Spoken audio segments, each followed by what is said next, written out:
Tonight, police were on the scene when a man was shot near Penn Station. We'll catch you up on all the details. Later, another shooting has been reported, this time in Jordan, unfortunately causing fatalities to 2 Americans. We'll fill you in. Plus, Syrian Christians finally were released after 9 months. We have the rest for you ahead. Hello and welcome to the MCTV Weekly News Update. I'm Sarah Shaddis. And I'm Kelly Curtin. Here is our top story for tonight. A shooting occurred in New York City's Pennsylvania station this morning. At around 6:15 in the morning, an unknown gunman opened fire into a group of people in a subway station near Penn Station. 3 people were shot, one of 43 years old, Angel Quinones, who died from his wound almost instantly. The manhunt is still on for the unnamed assailant. It's so unfortunate that this is happening, and it's such a devastating story, and our thoughts are really out there for the family. I know, there's been so many recent shootings lately, and it's really making an impact on the political decisions that are happening down in Washington. Yeah, it's a huge topic right now. Following this shooting this morning in Jordan, an investigation is underway. Earlier this morning, a Jordanian police officer opened fire into a crowd of police trainers at a U.S.-backed training center in Jordan. 4 people were killed, including 2 American police trainers. 5 others were also badly injured from the gunfire, including 4 Americans. The assailant was identified as Anwar Bani Abdu, a former captain in the Jordanian Criminal Investigation Department. This marks the first direct attack on an envoy linked to the United States. Abdu was shot and killed, and motive behind the shooting is still unclear. 9 months ago, hundreds of Syrian Christians were captured by ISIS. 37 of those captured elderly Syrians have been released Saturday morning. Over time, smaller amounts that were captured were let go, making a total of 88 Syrians freed. It seems ISIS will not stop capturing religious minorities until they achieve their goal to establish a caliphate, an Islamic leader governed by its extreme interpretations of the Sharia law. As investigators try to determine if a bomb was the cause of a Russian plane crash in Egypt last week, Russia has suspended all passenger flights to and from the country. All 224 people on board were killed last Saturday, most of whom were tourists returning from vacation in Egypt's Sinai Peninsula. The cancellation of these flights have left thousands stranded. Although an ISIS-related group has claimed responsibility for the crash, there has been no official confirmation of this. It is believed the crash was revenge for Russian airstrikes in Syria. This weather has been all over the place this past week. Julian McCarthy is here with your weekly highs and lows. Hello, everyone. Welcome to this week's Highs and Lows report. I'm Julian McCarthy. Last week, we saw some beautiful weather with clear, sunny skies and temperatures in the 70s, which was pretty unusual for November weather. Over the weekend, temperatures dropped at night, and on Sunday, the weather returned back to the 50s. We're looking forward to plenty of sunshine this week, with an occasional shower or 2. But first, here are some worldwide photos. This one is from Cincinnati, where bystanders saw a mysterious funnel-like cloud on Thursday. It is still up in the air as to what exactly this cloud meant. Last Monday, there were 6 fatalities due to 6 confirmed tornadoes near areas of Houston. The damage affected 6 communities of the Houston area. The tornado damaged a gymnasium located southeast of San Antonio. Now focusing on weather on our neck of the woods. For today's weather, we reached a high of 60 and a low of 34, beating the average of 55 and 33 degrees. Today's sunrise was at 6:38 a.m. and sunset was at 4:43 p.m. Tonight, we're looking at clear skies with a low of 40 degrees and a 0% chance of precipitation with winds at 2 miles per hour. Looking ahead for tomorrow, we're seeing showers with a low of 43 degrees. There is a 60% chance of precipitation with winds of 8 miles per hour. Now taking a look at the 7-day forecast. Tomorrow will be mostly cloudy. Friday, Saturday, and Sunday is going to be partly cloudy. Wednesday will be sunny, and Thursday there will be scattered thunderstorms. And Monday there will be showers. I'm Julian McCarthy, and that concludes our weather report for the week. Thank you. And now, Jake reciting movie quotes. You think what I'm thinking? Aim for the bushes? Oh, yeah. I'm not going to call him Dad. Not ever. Not if there's a fire. You have to call me Dragon. You have to call me Nighthawk. This has been Jake reciting movie quotes. Now back to your regular program.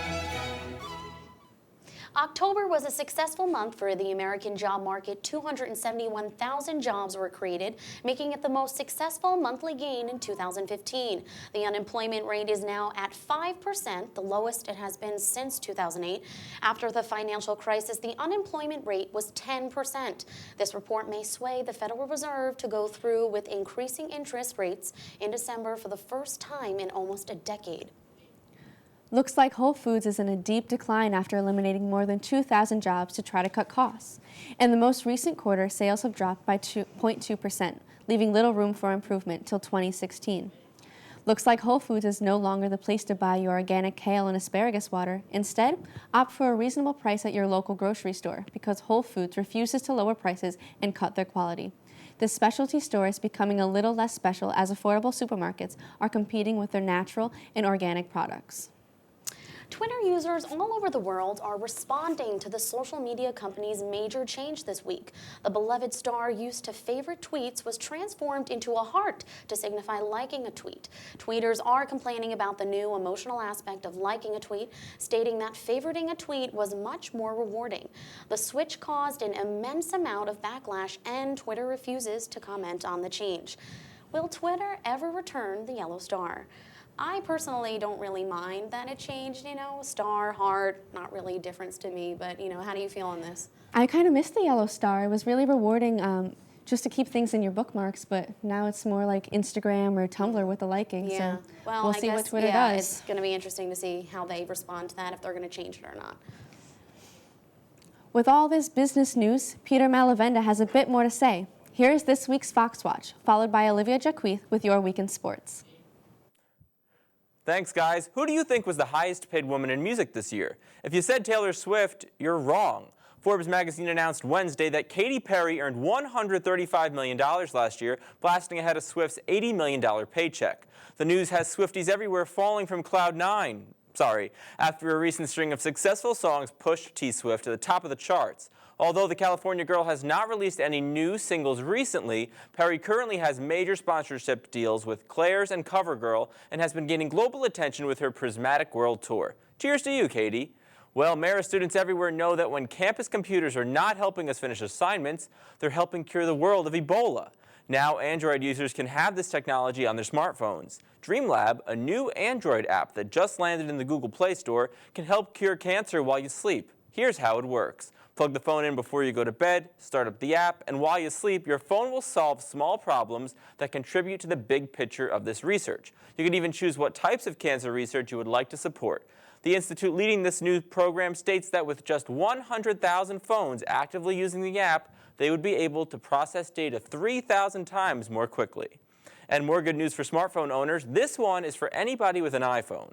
Google Maps has added a new real-time traffic feature to its turn-by-turn direction system. Before you get on the road, Google will give you a verbal summary of the expected traffic conditions on your route and will then speak to you along the route, notifying you of any new buildups that will make your trip a little longer. The feature has been available for Android users since May, but now the rest of us can finally get an idea of how long it's really going to take to get home for the holidays.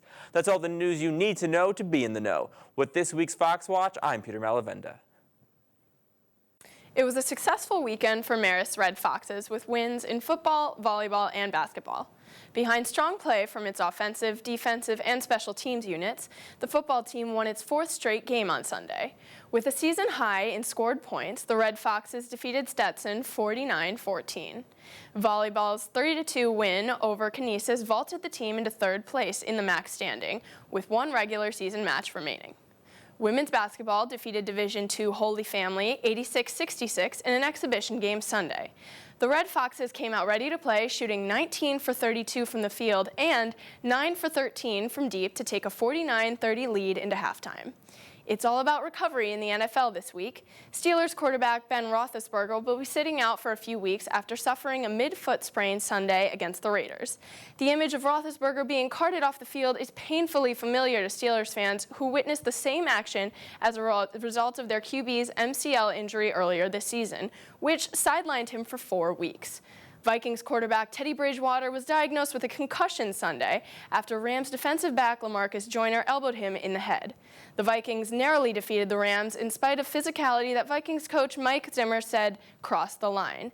And in case you were wondering what happened to former Baltimore Ravens running back Ray Rice, he is still not playing for an NFL team after his high-profile arrest for domestic violence. But if he doesn't get a second chance, he said he'd like to work for the league to help raise awareness of the issue. I'm Olivia Jakewith, and that's your Week in Sports. Back to you guys.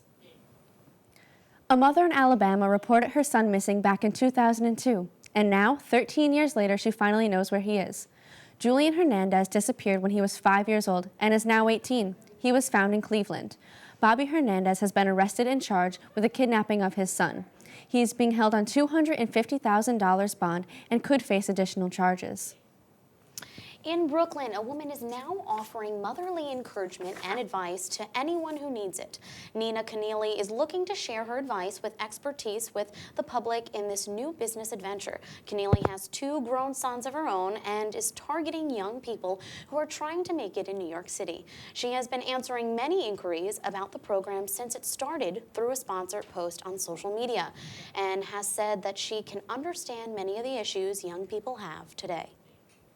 A recent government study showed that nearly half of U.S. moms gained too much weight during pregnancy. The study found that only a third of women gain the recommended amount. Experts say that women of normal weight should only gain about 25 to 35 pounds. Overweight women, 15 to 25, and obese women should only gain about 10 to 20. Gaining too much weight can harm the mom, put the baby at risk during labor and delivery, and cause other serious health problems in the future. Andrea Sharma, one of the study's authors from the Centers for Disease Control and Prevention, says it's not about eating twice as much, it's eating twice as healthy. Jake Hensler is here with your weekly entertainment report, followed by Danny Horbiak with What the Fox.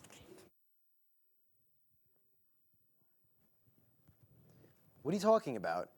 No, I didn't forget anything. Oh. What's up, Maris? Sorry about that. You're not the only ones recuperating from a quite entertaining Halloween. But this is the Week in Entertainment, and now that you've gotten some time to get yourself together and stop crying over the amount of candy you've been stuffed with, it's time to go stuff yourself with popcorn and go see the most popular movies in theaters. Scout's Guide to the Zombie Apocalypse may never recover from its major flop, but this week it was the new James Bond film, Spectre, that won the weekend. Spectre's opening weekend made $73 million, beating the Peanuts movie, which raked up more than Leaves with $45 million. The Martian made a little under $10 million in third place and is on pace to make over $200 million pretty soon. In other news that isn't about how much dough the world of cinema is rolling in, politics. Not because I'm a political guy, because I'm not, but sometimes politics is also entertaining. Donald Trump, also known by some as the Donald, hosted SNL the other night, and it was overall seen as a letdown. He was apparently only given a total of 12 minutes of screen time and just overall didn't do anything for the show, good or bad. Just ended up being another nothing special episode, and was the general consensus. But Mariah Carey will be playing Commissioner Gordon in the new Lego Batman film, which is interesting. But all of their casting choices have been nothing short of fantastic. But this one is fans scratching their heads in confusion, as well as stroking their beards in ponder. They've got Will Arnett returning as the brick-looking Caped Crusader. They've cast Michael Cera as Robin, Zach Galifianakis as the Joker, Ralph Fiennes as Alfred, and Rosario Dawson as Batgirl. But Mariah Carey as Gordon? Either they're idiots, which Phil Lord, Chris Miller, Adam McKay are not, or they have a genius trick up their sleeve, which is highly likely. And all for you Disney princess lunatics, Disney is giving you, they gave you Cinderella in March, Maleficent last summer, Beauty and the Beast in 2017 with Emma Watson, and have now casted a new Little Mermaid. Chloe Grace Moretz, famously known for her foul-mouthed action hero teenager in Kick-Ass, will play the Little Mermaid. Studios are fighting over this. Directors can't be slated, no release date is set, but hey, they got Chloe, who despite her recent questionable film choices, has some of the most talent among young actors working today. But what's to come? Thanksgiving, not Christmas. Everybody settle down. But anyway, coming soon is the next final chapter in The Hunger Games, Seth Rogen's new comedy The Night Before, and apparently The Walking Dead got good. Who knew? I'll have to be the judge of that. But until next time, I'm Jake Hensler, giving you all the fun stuff in a world of rough stuff. Hello once again, everyone. My name is Danny Horbiak, and this is What the Fox, your weekly look at what's going on here at Marist. This week, people have been buzzing about President Murray, specifically the fact that he will shortly be concluding his term. Now, I think it's fair to say that DJM is incredibly well liked around campus. Did you get one of those selfies with him? Better hurry up. In fact, it seems people are already freaking out about his departure. He has been in the local news a lot lately, with all of his greatest achievements being discussed in great detail. Marist's total assets increased from $22 million to $576 million. Oh my God. He also increased enrollment from under 2,000 to over 6,000 students. Oh my God, that's so many of us. Additionally, the size of the campus has grown from 93 acres to 224 acres. That's why you need to get a bike to get around here. And that's just to name a few of the changes he's brought to Marist. It will be impossible to fill his shoes, but we hope whoever rises to the occasion will bring another era of glory to our school. Now, I personally have a few people in mind as replacements, people with great dignity and wisdom who have shown great improvement in just the past few weeks alone. Now, it's too early to tell if any of these people will receive the job, but we are all very excited to see what the future holds. That's all I have for you today. I'm Danny Horbiak. Stay foxy. Back to you guys in the studio. November is Manatee Awareness Month. Who knew? 5 years ago, the Sunshine State made this proclamation to bring attention to the destruction of the manatee habitants and their general well-being of the waters of Florida. The nonprofit Save the Manatee Club allows you to adopt a manatee in efforts to prevent extinction of these peaceful sea cows. So let's celebrate Manatee Awareness Month here in New York and maybe become the Marist Manatees. A paranormal investigation recently discovered evidence regarding the presence of former President Abraham Lincoln haunting the White House. The investigator, Joshua P. Warren, cited a 1950s photograph in his findings that was found by a man who visited the White House. When asked about the picture, Warren told the Huffington Post the place where the photo was taken is directly below the Lincoln bedroom. And since Lincoln is the ghost most reported being seen in the White House, I think it could be Lincoln. The image was not noticed until 2008, and others are skeptical about its authenticity. So, do you believe in ghosts? Actually, interesting enough, this past Halloween, I actually, dressed up for Halloween. I was at a Halloween party, and there was an orb all the time in my picture. So every time we took a picture, we kept trying to retake it, and there was this tiny little orb. And usually, they say that if there's an orb that pops up, there's a spirit or a ghost. So hopefully it was a friendly one. It wasn't anyone trying to hurt me, but I do definitely believe in ghosts. I do as well. You think your diet of ramen for every meal of the day is impressive? Well, talk to Japanese ramen lover Toshio Yamamoto, who has tasted more than 1,500 ramen dishes in the span of 2 decades. Throughout 40 different countries, this man has been searching for the perfect instant noodle. He rates on a scale of 1 to 5, and so far, best rating was 4. 55-year-old Yamamoto has recently declared an early retirement to devote all his time to noodle-related activities. Yamamoto says, "I will keep eating noodles until I find the perfect one." Thank you for tuning in this week to our news update. I'm Sarah Shaddis. And I'm Kelly Curtin. See you all next week.